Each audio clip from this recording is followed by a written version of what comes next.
Ал баршаңызға сәлем. Бүгін 274-ші weekly contesting есептен шығарамыз. Яғни алғашқы есептің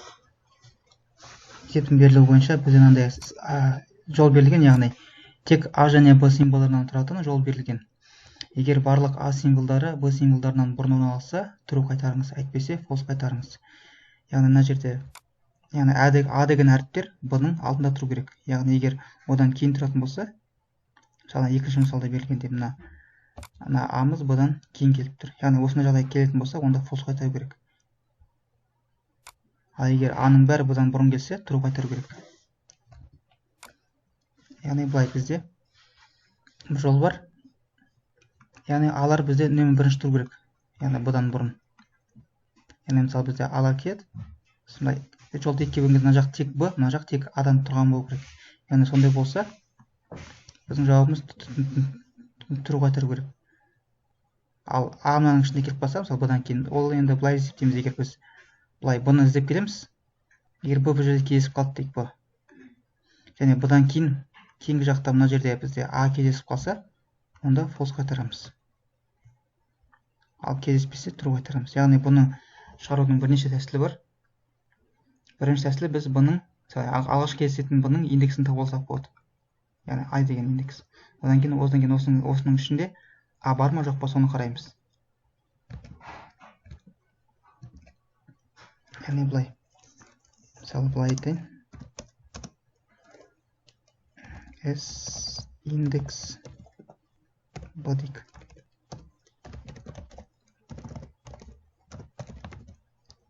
Басында тексеріп береді, индекс деген ол алғашқы кездескен B-ның индексін қайтарып береді. Мына жерде индексі 3, яғни 0-ден 3 индекс. Енді былай айтайын, яғни бұл біз оны кездестіріп, және одан кейінгі элементтер шығайын.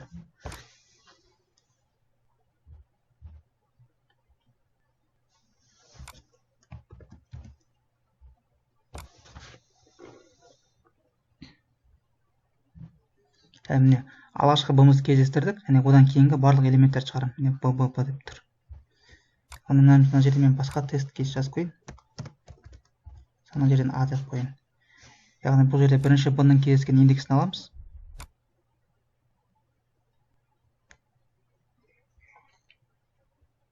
Міне B, AB. Яғни бұл жерде айтын дегені біз былай жасау керекпіз, тек қана.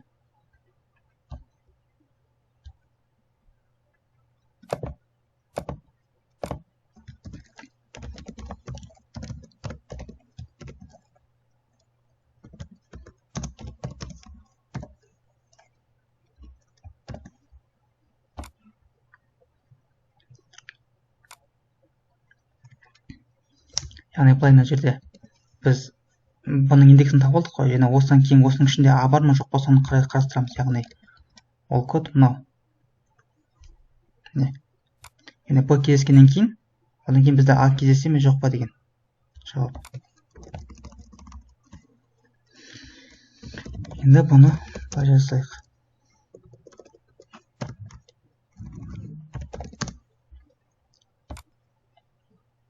Яғни A оның ішіне кездеспесе, онда жауап бізде дұрыс.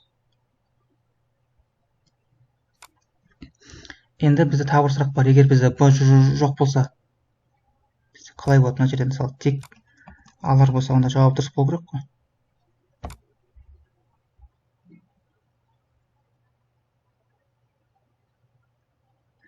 Substring not found, яғни B бізде жоқ болып тұр мына жерде. Яғни S-ның ішінде B жоқ болғандықтан string not found дейді. Онда бір басқаша не қолданайық. Мысалы find дегенді қолданып көрейік. Find деген методты.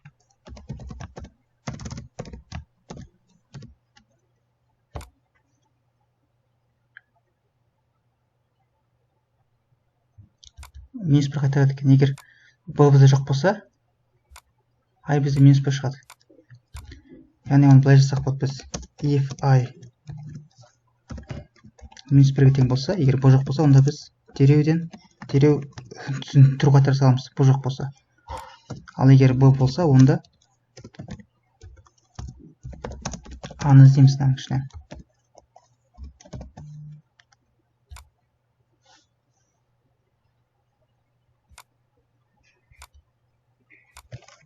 Ой, егер минус 1-ге тең болса,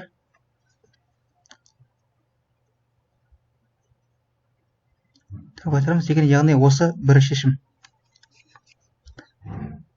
Енді бұны шығарудың басқа да бір жолдары бар, мысалы. Біз мысалы мындай ғой, қараңыздар. Егер b a-ның алдында тұрмау керек. Егер b a-ның алдында кездесіп қалатын бір жағдай болса, онда дереу false қайтарамыз. Бұны біз цикл арқылы шығарсақ болады. Цикл арқылы мысалы былай шығарамыз.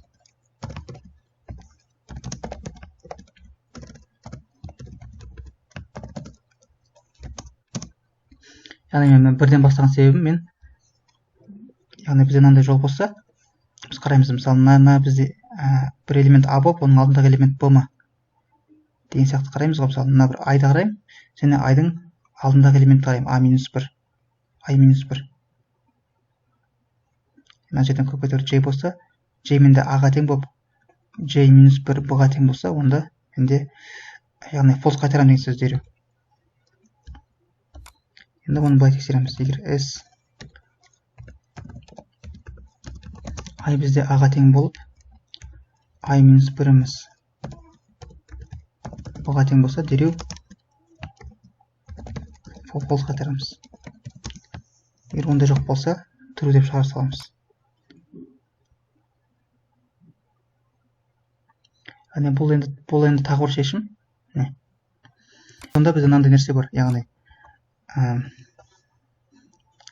бір текст, мысалы ba деген текст, үлкен тексттің ішінде бар ма жоқ па деген тексеретін, ондай тек бір немен қолдансақ болады.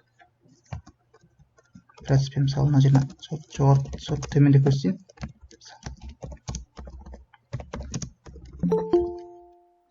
ba nothing s деп.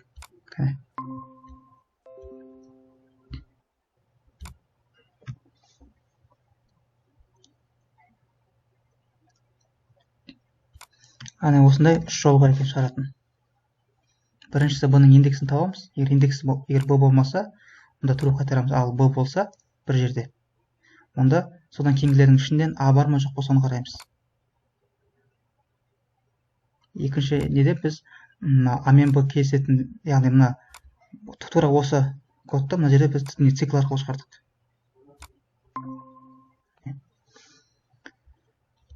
Енді келесі есепке өтейік. Яғни мына есептегі мен уақытын айта кетейін. Уақыты біз бір циклмен жүргендіктен, бұл бізде O n болады. Өйткені біз барлық элемент қарап шығамыз ғой былай, бірінен кейін бірін. Енді келесі есеп.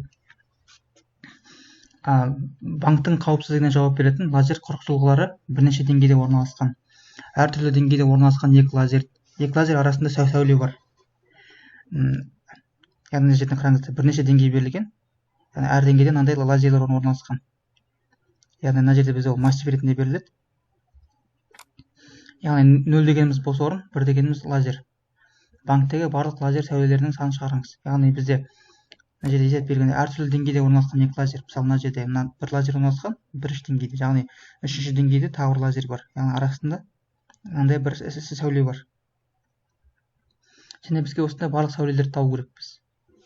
Енді мен мына жерге былай сызып көрсететін болсам, бізде мына жерден мындай 3 лазер берілген. Мына жерде уже келесі деңгейде мынандай 2 лазер бар. Үшіншісінде уже 1 лазер. Қараңыз, мынадан, яғни әртүрлі деңгей, бірінші деңгей, екінші деңгей, үшінші деңгейде болсақ, яғни әртүрлі деңгейдегі лазерлердің арасында сәуле бар. Мысалы мынандай. Мында сәуле бар. Және мынаның екінші мынамен мынандай сәулесі бар, мынаның астындағы мынандай сәулесі бар. Яғни мына жерде қараңыздар, мынаның бір лазерде, мына жақта қанша лазер бар? 2 бар ғой. 2 байланыс бар мынандай шығып тұрған. Екіншісінде тоже 2 бар бұда. Мынада да 2 бар. Яғни барлық 6 бар деген сөз. ал мына жерде уже екіншіден үшіншіден мынандай біреу яғни бір-бірден мына жерде 6 бар, мына жерде 2 не бар, лазерлік сәуле бар, барлығы 8. Енді бұны біз былай есептесек болады, яғни әр деңгейде мына жерде 3 лазер бар, мында 2 лазер бар, арасындағы болатын барлық комбинацияның санын есептей салсақ болады ғой. Мысалы мына жерде 3 лазер, мына жерде 2 лазер, яғни арасындағы комбинация үшеуін екеуін бір-біріне көбейтеміз. Енді мына жерде 2 лазер бар, мында біреу бар, яғни 2-ні 1-ге көбейтеміз. Енді осылардың барын қосып отырамыз бірінен кейін бірін. Енді бұны шығаратын жол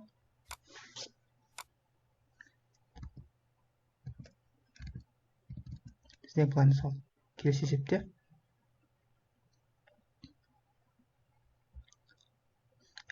келесі мысалды көрсек, мына жерде тек бір деңгейдегі лазер бар, басқа деңгейлерде лазер жоқ болғандықтан жауабы 0 шығады. Анандай тек қана бір деңгейлі ғана да бұнда 3 лазер. Басқа деңгейдегі андай сәуле шашылмайды басқа деңгейдегі лазер. Өйткені ол жақта лазер жоқ. Сондықтан жауабы 0. Енді бізде мына жерде яғни мынандай 0-1-лермен берілгендіктен біз бұлардан тек 1 деген сандарды санап шығамыз. Бірлерді санап бір массивке салып шықсақ болады. Мысалы бірінші жолы. Мысалы мынаны мен былай көшіріп алайын мына жерге. Мысалында қарасақ, біріншісінде 3 бар, екіншісінде 0, үшіншісінде 2, төртіншісінде 1. Яғни біз бір массивке мына 3, 2, 1 деп қойып шықсақ болады да, енді мыналарды өзара көбейтіп қосып шықсақ қане болады. Бірінші жол массив қолдану арқылы. Яғни осыны жазып көрейік.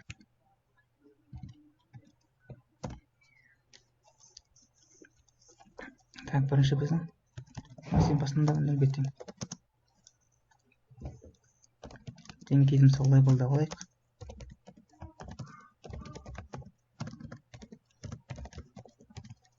Мен бірінші бәрін былай принт жасап көрейін. Қарасаң принт жасасақ былай шығып тұр бәрі. Енді бұлардан біз нені санау керекпіз, яғни тек бірлерді санау керекпіз. Мен қасына былай бірлерді жазып шығайын. Яғни қанша бір бар екен. Жазып шықтық 3, 0, 2, 1. Енді осы санаған бірлерімізді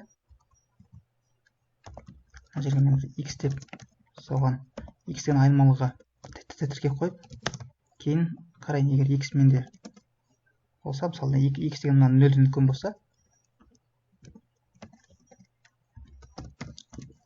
онда бір массивке қосып отырамын.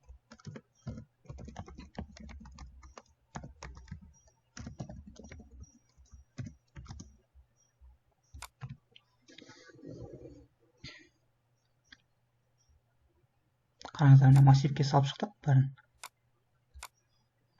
Енді кезек-кезек көбейтіп шықсақ болды. Соңында шығатыннан кейін мынаны комментарий қойсақ болады.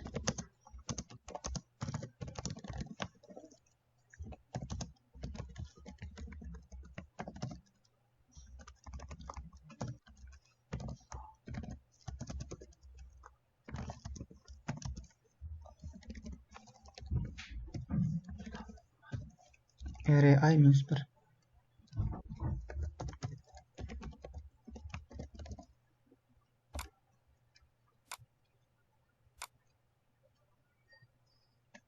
Мына жерден бізде массив шықты ғой, мына I деген мынау I минус 1. Яғни мен 2-ден бастаймын да, 2-ні 3-ке көбейтемін, одан кейін 1-ді 2-ге көбейтемін. Орта результатқа қосып отырамын. Соңында осы шешімді осылай қайтара саламын.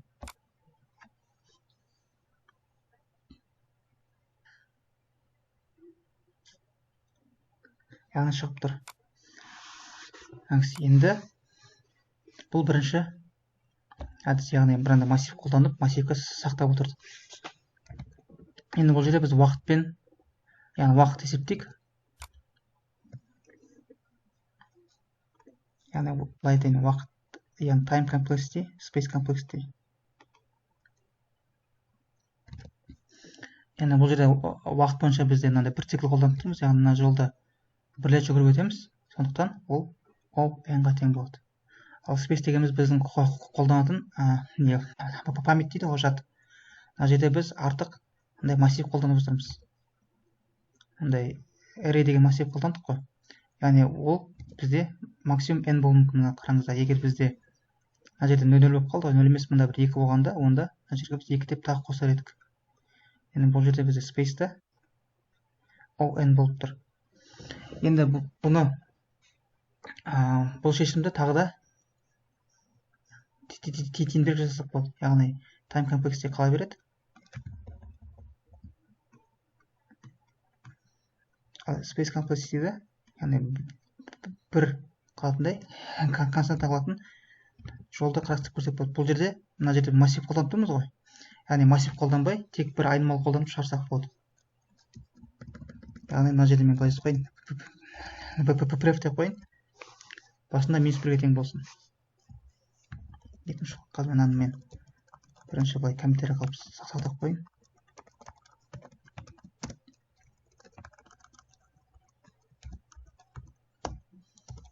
Екінші жол pref деген біз pref деп жазып жатқан себебім, өйткені біз мынандай бір санаймыз ғой. Сандарды мына жерде 3-ге тең, 2-1-ге тең. Яғни 3 алам, 3-тің алдында менде бір сан кездесті ма? Яғни бір алда бір деңгей болды ма, андай несі бар?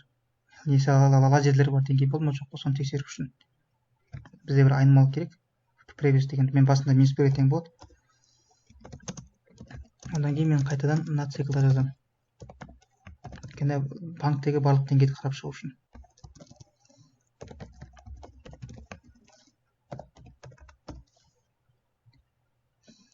Енді қараймыз, егер x бізде болса, онда нені қарауым керек? Егер менде pref менде -1-ге тең бұл жоқ па дегенді. Егер pref менде -1-ге тең болмаса,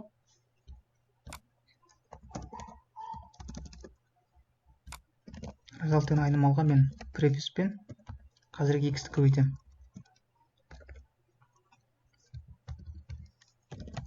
Again, previous біздің x-ке тең болады. Яғни бұлай жазған себебім, қараңыздар, бірінші біз 3-ті, яғни previous басында -1-ге тең болсын.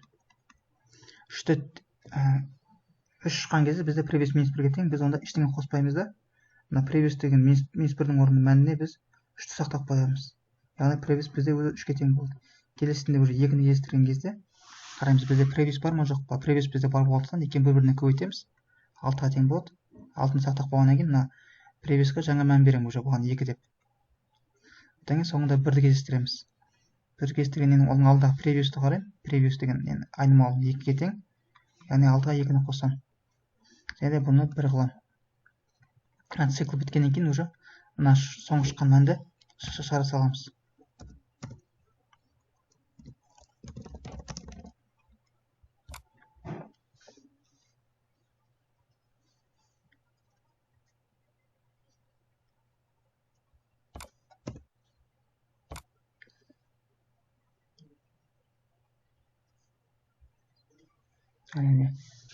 Яғни екі кодта қатты айырмашылық жоқ, просто екінші код бізде тиімдірек болады, өйткені мұнда біз көп жад қолданбаймыз, яғни массивтер.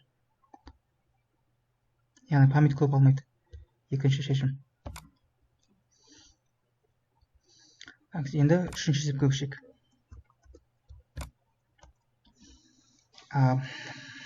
Планетаның алғашқы салмағы бүтін сан. Алғашқы салмағы мен астероидтардың салмағы берілген. Яғни астероидтардың салмағы массив ретінде берілген. Планетаны аман алып қалу үшін одан кіші немесе тең астероидпен соғылу керек. Сол кезде планета салмағы астероид арқылы өседі. Егер астероид салмағы планетадан үлкен болса, планета жойылып кетеді дейді. Планетаны аман алып қалатын жағдай болса, true, әйтпесе false қайтарыңыз дейді. Яғни бірінші мысалды қарастырып көрейік, көшіріп. Мынаны көшпейді бізде.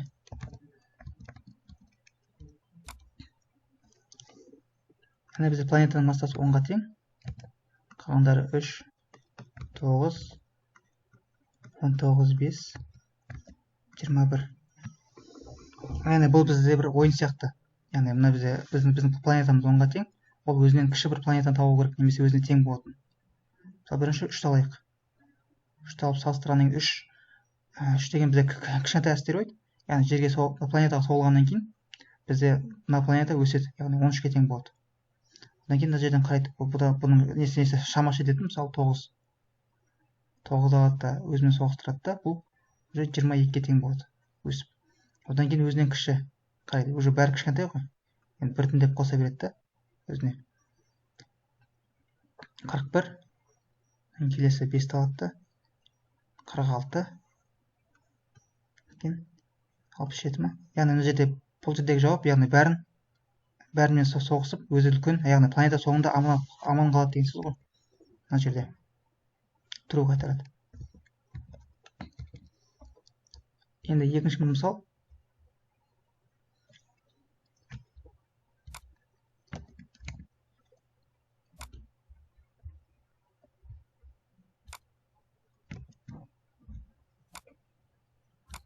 Яғни басында массасы 5-ке тең болады.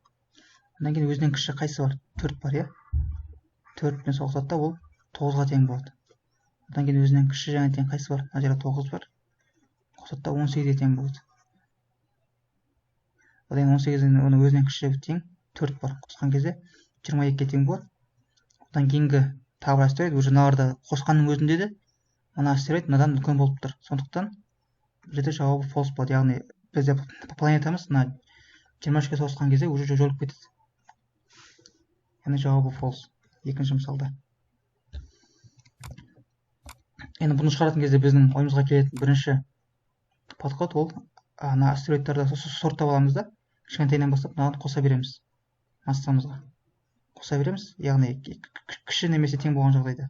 Ал үлкен жағдай кездесетін болып қалса, онда сразу false қайтара саламыз.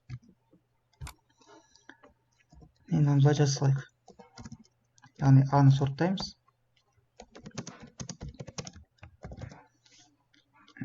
Одан кейін яғни M. Қараймыз, егер I бізде M-нен кіші және тең болса, M-ға сол I-ды қосып отыра береміз. Басқаша жағдайда уже false қайтарамыз.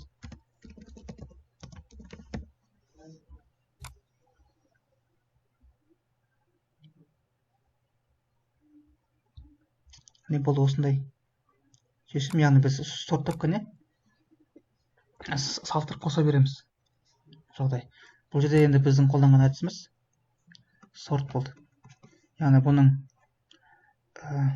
уақыты n log n.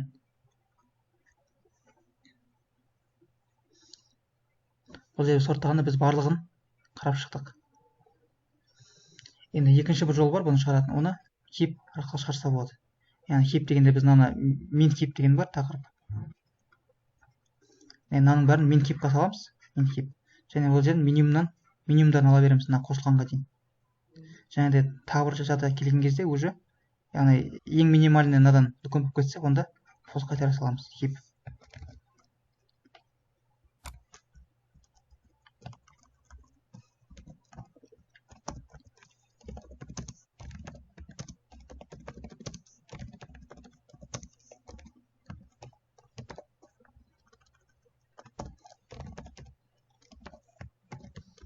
Яғни аны heapқа салып қойдық.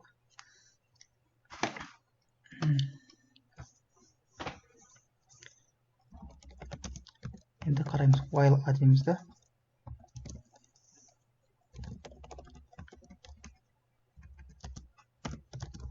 Heap of x деген, яғни аның ішіндегі ең кішкентай элемент. Енді ең кішкентай элементті салыстырамыз. Біздің m-мен салыстырамыз. Кіші болса қоса береміз. Үлкен болса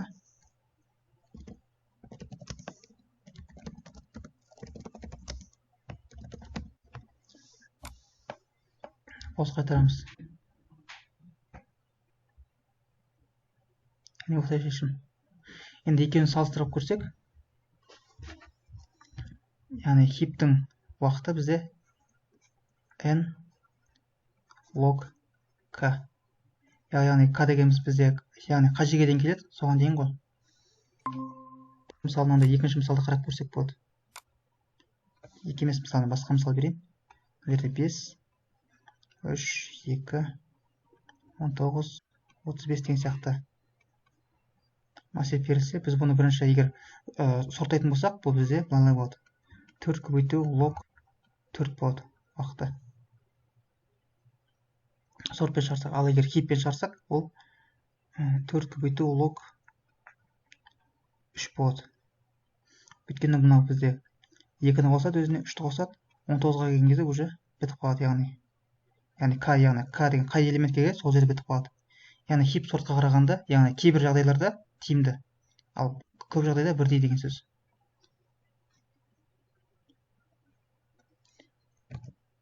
Яғни осындай. Егер осы есептер бойынша сұрақтар болса, видеоның астына комментарийға жазыңыздар.